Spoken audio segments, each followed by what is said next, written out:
Hi.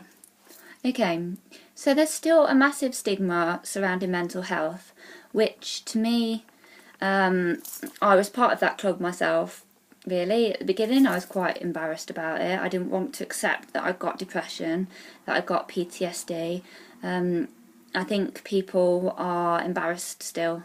They're quite, I don't know, they don't want to admit it maybe, or they think that people think they're crazy, they're mad, and it's something you can snap out of. Well, if you've got something wrong with you, and I'm sorry to use this as an example, but if you've got cancer, for example, I don't think many people would be ashamed of it in the way that people are ashamed of mental health issues.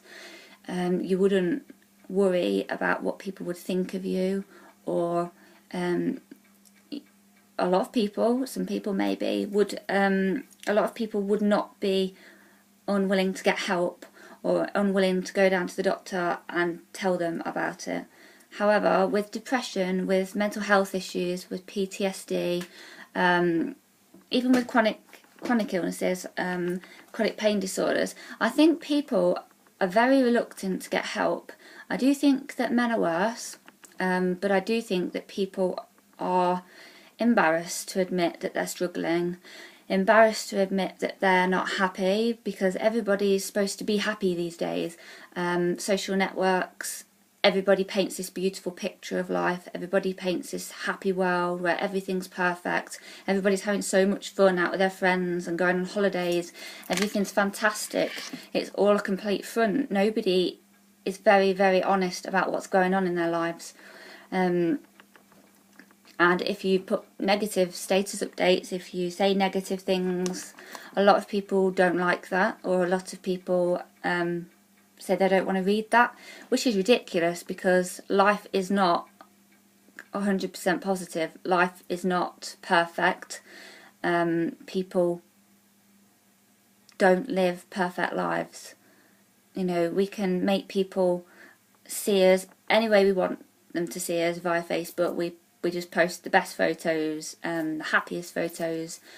We say the most positive things, when really that's not life. And in a way that can worsen people's depression, because you think you've got to have this happy life like everybody else has got, and makes you less likely to want to admit that yours is not. I'm very, very lucky. Like I've said before, I've got an amazing family. I have actually got some amazing friends after getting rid of a load of, excuse me, shit ones.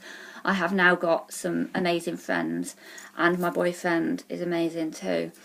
In the past, I've not been so lucky. Like I said, people have taken me off of Facebook because they don't want to read negative Facebook status updates. Now, depression is something that people don't want to get help with, but I'm urging you out there, if you're feeling sad, if you're feeling very low, if you're feeling in that black hole or under that black cloud, you need to speak out. It is not something to be ashamed of.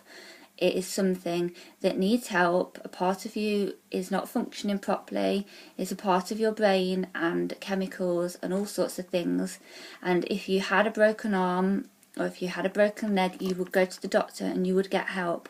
Now, this is a part of your body. It is not something that you have done yourself, and it is not something that you can control yourself. It is not easy to snap it on and snap it off. And if you need help, or if you just need to talk to somebody, please go and talk to them. Please don't be ashamed. Don't be embarrassed. It is an illness and you need to get help.